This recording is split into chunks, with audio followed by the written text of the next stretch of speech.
Pessoal, e o último alarde da imprensa agora é que o Bolsonaro vai fugir, tá? Vocês devem ter visto aqui que ele participou de uma entrevista e nessa entrevista que ele participou, ele falou: não, eu não preciso de passaporte para fugir, eu poderia fugir a qualquer momento.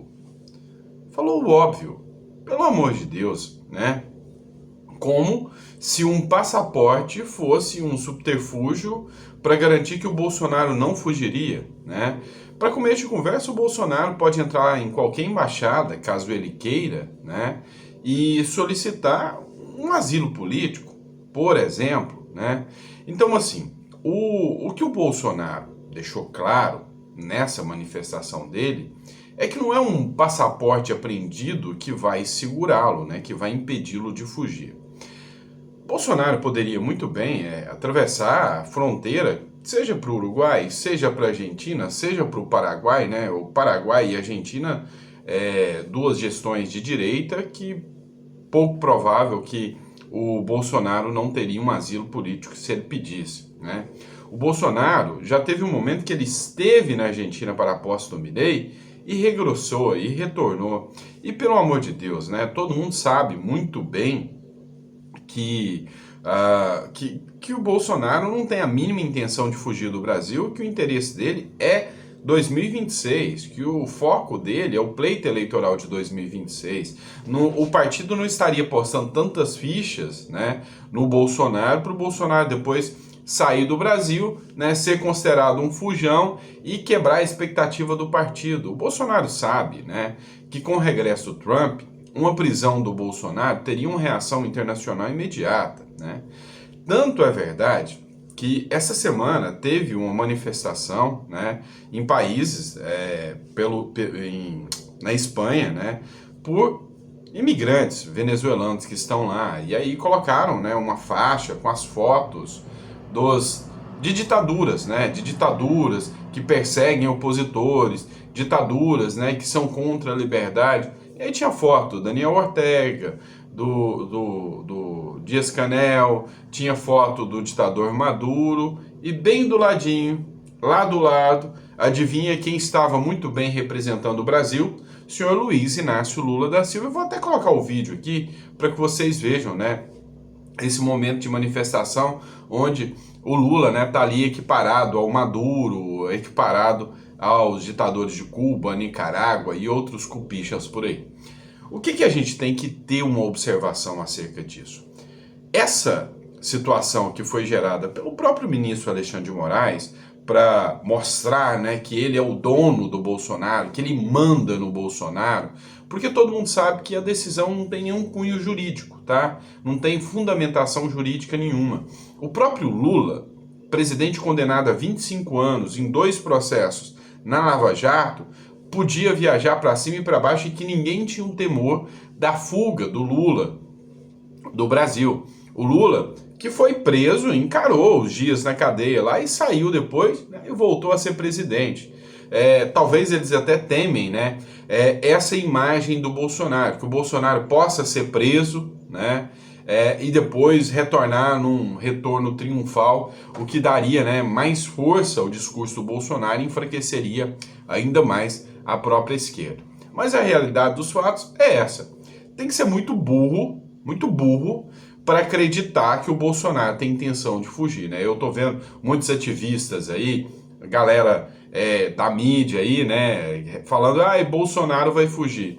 Vocês estão de piada, né? O cara não tem a menor intenção de fugir do Brasil, e eu acho que só as suas manifestações, só os seus posicionamentos para 2026, não, 2026 o candidato sou eu, já mostra que não há essa intenção por parte do Bolsonaro. Vou colocar aqui o vídeo, né, onde o Lula aparece muito bem representado ao lado de outras figuras aí do cenário mundial, tá? Acompanhe aí.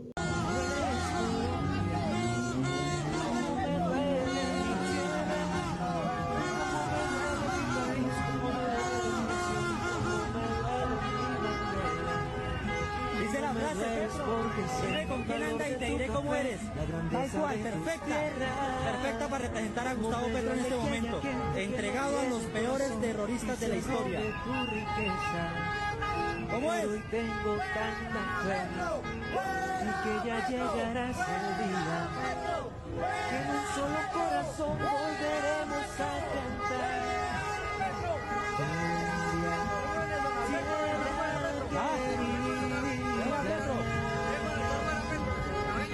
Eso. Desde San Alberto De César. la estación de los conductores que nos está matando todos los días en las vías, la inseguridad en las vías.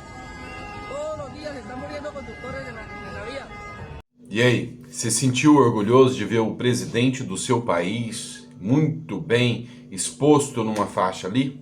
Eu acho que não, né? Agora, outro ponto que a gente precisa falar, vamos falar do Donald Trump.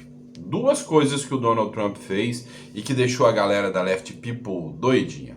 Uma delas, o Donald Trump saiu do Acordo de Paris.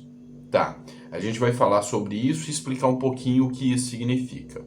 Outra, o Donald Trump saiu da OMS, né, que é a Organização Mundial da Saúde. Vamos primeiro entender o que é esse negócio do Donald Trump ter saído, né, da organização lá, do Acordo de Paris, né? O Acordo de Paris é um acordo esquerdista, tá? Vamos falar um português, claro, sobre o clima, né? O Acordo Mundial sobre o Clima. Na verdade, há muito tempo esse Acordo de Paris ele vem sendo utilizado como um meio, né, de até financiamento de países sobre países mais subdesenvolvidos, sobre o subterfúgio de manter as condições climáticas e muitas outras coisas, né, que não são tão democráticas assim. Quer um exemplo? Com base no Acordo de Paris, o Biden falou que não poderia explorar petróleo em território americano, ou seja, tinha uma limitação. Outro país que também estava com essa trava, né, de explorar o seu petróleo era El Salvador, era o Nayib Bukele, que também jogou esse Acordo de Paris para as favas, tá? Então o que acontecia? Olha, Estados Unidos, vamos cuidar do meio ambiente. Então, você, que é um poluidor nato, você não pode fabricar o seu petróleo.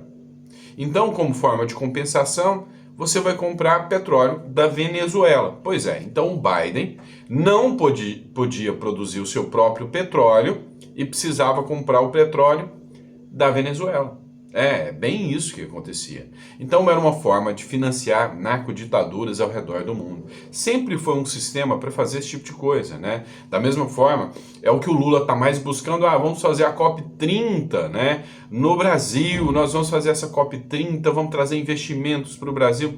Cara, é uma forma de obrigar países, né, poluidores, né, como eles dizem, a financiar países que não são poluidores, mas que são belas ditaduras, como a própria Venezuela e como o que o Brasil está se tornando, segundo os caras da faixa, tá? Só segundo os caras da faixa. Não é que a visão mundial sobre o Brasil está vendo o Brasil como ditador, não, tá? É só o resto do mundo, né? Mas vamos fingir que isso não existe.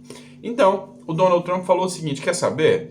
Tô fora da Venezuela, não vou comprar nada da Venezuela, vou comprar petróleo nenhum da Venezuela, tô fora desse Acordo de Paris, vou fabricar o meu próprio petróleo, vou ser autossuficiente, não vou ficar dependente de ditadura e dane-se. É isso que eu vou fazer.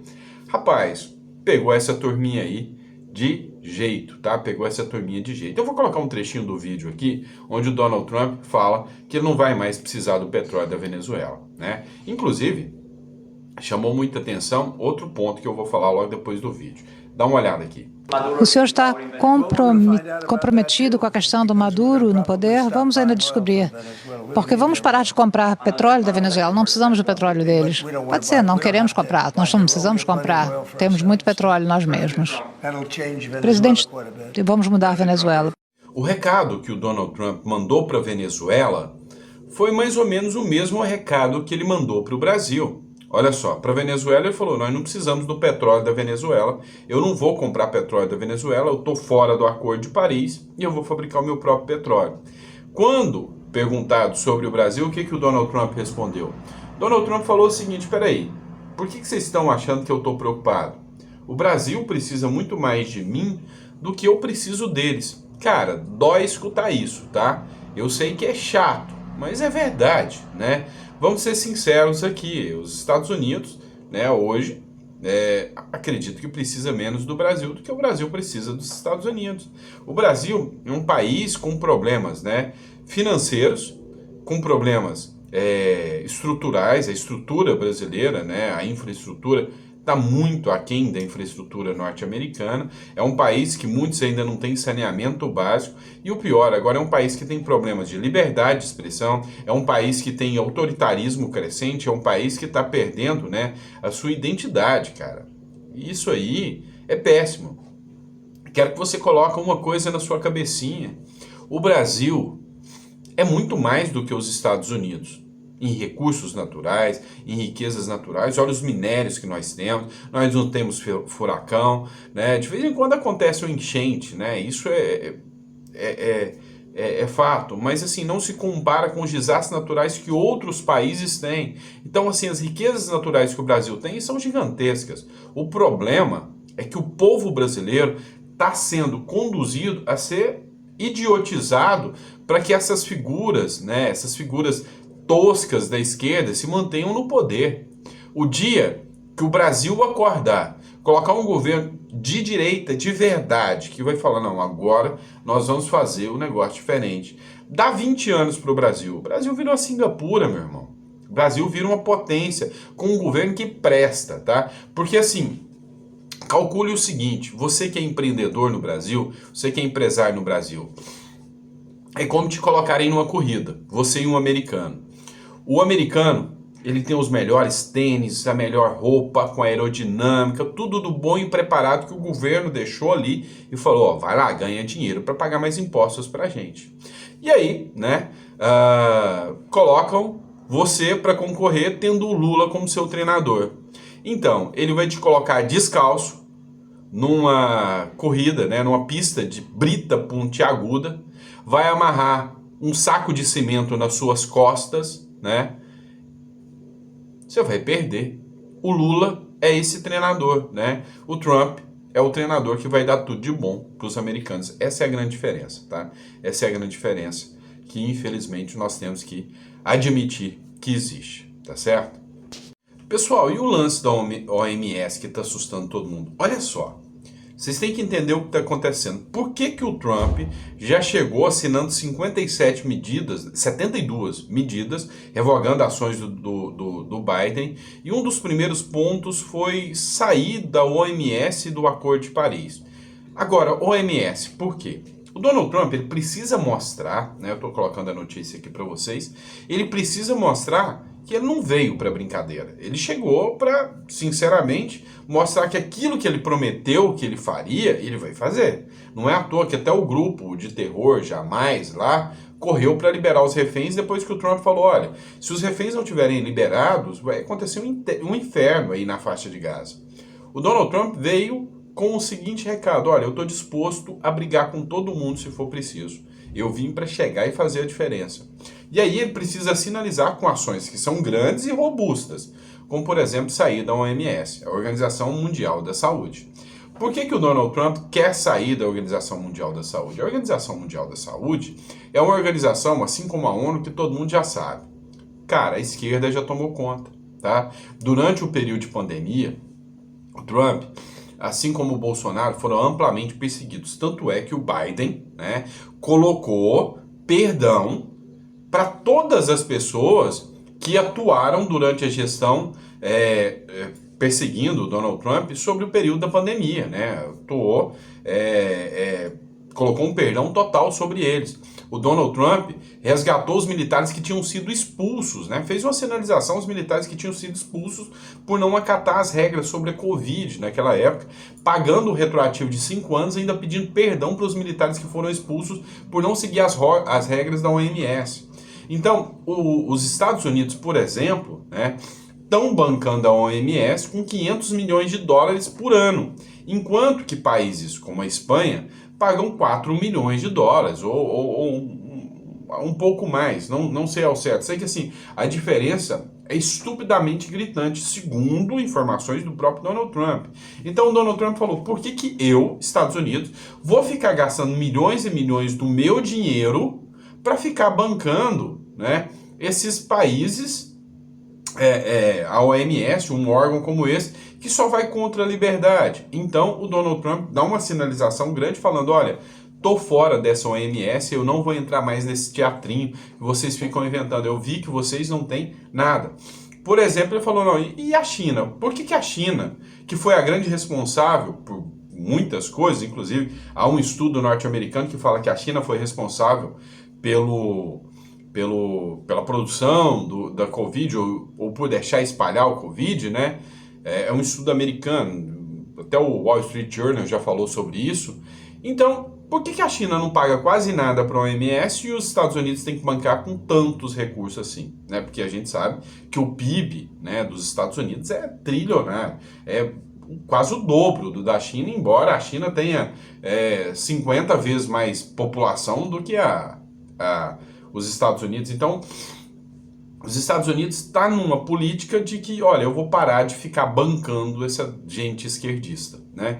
Inclusive, a chance, né, do Trump sair da ONU e sair, se bem que ele já não está mais no TPI, mas parar de financiar o Tribunal Penal Internacional, parar de financiar a ONU, é grande. E aí eu quero ver o que os esquerdistas vão ter para ficar fingindo que defende, né, os direitos humanos. Porque a ONU não falou nada, não fez nada contra o Maduro. Né? A ONU não está falando nada sobre os abusos que estão acontecendo aqui no Brasil. Né? É um bando de hipócrita, vamos falar a verdade. E o Donald Trump mostrou isso. Né?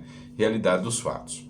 Por fim, mas não menos importante, eu quero falar com vocês sobre o Nicolas Ferreira. Pois é, o Nicolas Ferreira, ele deu uma entrevista. Essa entrevista foi meio que uma declaração, falando, cara, eu sou deputado federal porque o sistema me trava, porque eu quero voos mais altos. Inclusive, ele não descartou a possibilidade de ser o governador de Minas Gerais, não, tá?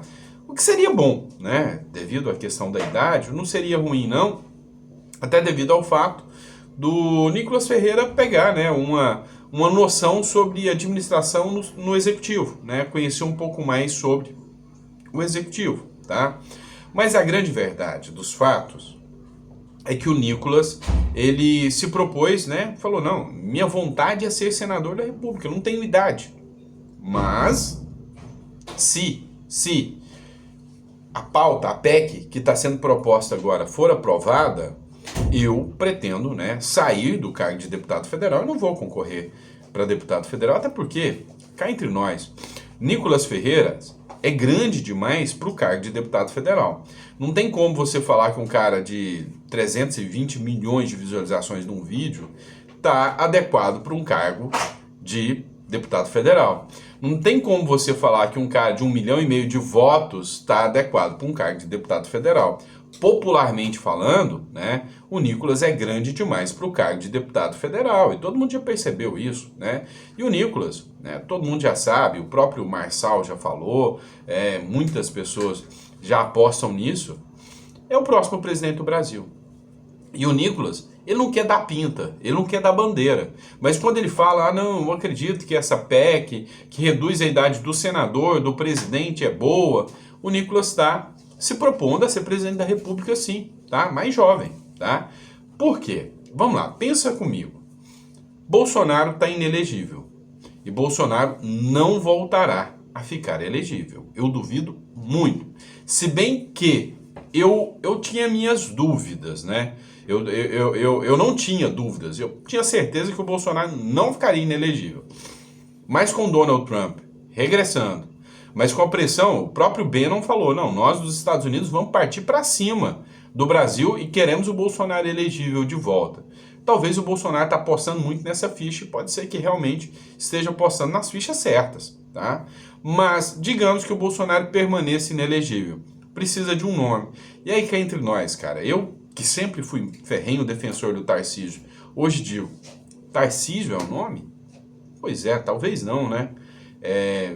Gosto do Caiado, nunca menti isso para vocês. Mas assim, cá entre nós, Nicolas Ferreira, eu votaria nele, tá? O cara tem coragem, o cara tá sendo muito bem visto lá fora, o cara ganhou uma projeção internacional, onde ele tá com um respeito gigantesco, né? Os próprios conselheiros do Donald Trump fizeram uma moral do Nicolas Ferreira ímpar lá nos Estados Unidos. Tem um vídeo que está circulando, entra lá no perfil do Nicolas, que você vai assistir o vídeo lá. de uma congressista que ela falou, eu atuei durante a gestão Biden, durante a gestão do Barack Obama, durante o primeiro governo do Trump, agora no segundo governo do Trump, e eu te falo uma coisa, menino, você é gigante, você terá coisas inimagináveis na sua vida, né? E ela fez uma oração pro Nicolas. Cara, assim, só se o sistema não deixar, mas que o Nicolas tem a missão de ser presidente da República, se ele não mudar o foco, né, para não se perder no meio do caminho também, isso é fato. Isso é fato. Mas olha a entrevista dele aqui e a gente já vai encerrando o vídeo com isso, tá bom? Deixe seu comentário sobre o Nicolas Ferreira, o que você acha dessa última entrevista dele. Abraço, pessoal. Qual que é a sua visão para 2026? O que o Nicolas vai fazer? Você vai querer um novo mandato? Você pensa alçar voos mais altos? O que você pensa? Olha, eu não descarto a possibilidade de governo de Minas. É um desafio muito grande, mas você foi o não deputado descarto, mais votado, sim, né? não descarto a possibilidade. Mas há uma PEC agora que foi protocolada, está sendo coletadas as assinaturas, feita pelo deputado federal Eros Biondini, que reduz a idade tanto de presidente quanto de Senado para 30 anos. E se essa PEC for aprovada, ela não precisa da sanção do Lula, então eu poderia concorrer ao Senado. Você faz 30 anos. E eu faço 30 anos, exatamente. Eu 2026. vou conseguir concorrer e dar o timing perfeito. E acredito que o próprio Senado é aquilo que é uma pauta onde eu já luto há bastante tempo, principalmente com relação à própria Suprema Corte do nosso país, e o Senado é o ponto de reequilíbrio para isso. Ou seja, se o Congresso conceder essa oportunidade, eu não tenho dúvidas que eu vou representar o povo mineiro, como eu acredito que eu já esteja fazendo.